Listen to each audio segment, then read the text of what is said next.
Hello and welcome to today's video, where we will be delving into the spine-chilling story of the Greenbrier Ghost of West Virginia.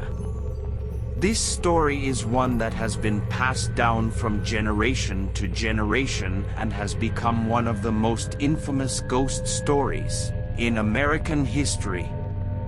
So, get ready to be terrified as we explore the story of the Greenbrier Ghost.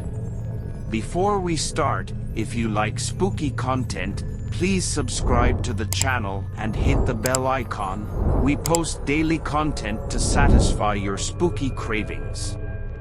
Zona was born in 1876 in Greenbrier County, West Virginia, to a family that was struggling to make ends meet.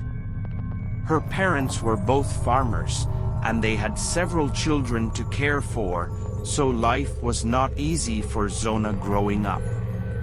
Despite this, Zona was said to be a bright and curious child who was always eager to learn. She attended school when she could, but her family's financial situation often made it difficult for her to attend regularly. When Zona was 20 years old, she met a man named Erasmus Shue who went by the name Edward. The two quickly fell in love and were married in 1896. Edward was known for his good looks and charming personality, and Zona was said to be deeply in love with him. Zona and Edward settled in Greenbrier, where Edward worked as a blacksmith. Their marriage was reportedly a happy one, at least at first, and they were well liked in the community. Zona's death occurred on January 23, 1897, just a few months after her marriage to Edward Shue. Initially, her death was attributed to childbirth fever, as Zona had recently given birth to a stillborn child. However, Zona's mother, Mary Jane Hester, was convinced that something more sinister had occurred. She claimed that her daughter's ghost had appeared to her, revealing that she had been murdered by Edward. The local doctor who had examined Zona's body during her autopsy also became suspicious when he observed bruising on her neck, indicating that she had been strangled. Upon further examination, he discovered that her neck had been broken, confirming that she had been the victim of homicide. When Edward was brought in for questioning, he initially denied any involvement in his wife's death. However, he soon began to behave strangely, becoming defensive and evasive when asked about his relationship with Zona. Despite Edward's denials, the evidence against him was strong, and he was eventually convicted of Zona's murder.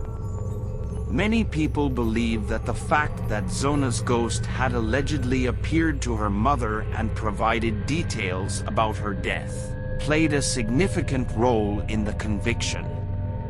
The murder of Zona Shue remains a tragic and haunting story, one that has captured the imagination of people for over a century.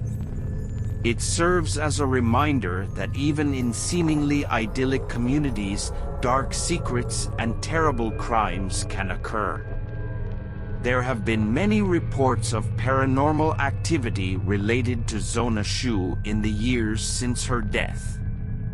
One of the most famous stories is that of a haunted house in Greenbrier County that is said to be Zona's former home. According to legend, Zona's ghost has been seen wandering through the house, appearing as a beautiful young woman with long, dark hair. Many people who have visited the house have reported hearing strange noises, such as footsteps and doors slamming shut on their own. Some have even claimed to have seen Zona's ghostly figure standing at the top of the stairs or looking out the window. In addition to these sightings, there have also been reports of strange occurrences at Zona's gravesite. Visitors have claimed to feel a chill in the air or sense a presence nearby, even when no one else is around. Some have even reported hearing a woman's voice whispering their name, as if Zona's ghost is trying to communicate with them. Overall, the story of Zona Shue's murder and the alleged sightings of her ghost have become a prominent part of West Virginia folklore. While some may dismiss these reports as mere superstition, others believe that they provide compelling evidence of the afterlife and the persistence of the human spirit beyond death. Thank you for joining us on this journey through the haunting and tragic tale of the Greenbrier Ghost. Don't forget to like, subscribe, and share this video if you found it interesting, and we'll see you tomorrow. We will be talking about the White Lady of the Union Cemetery, Connecticut. Until then, stay curious,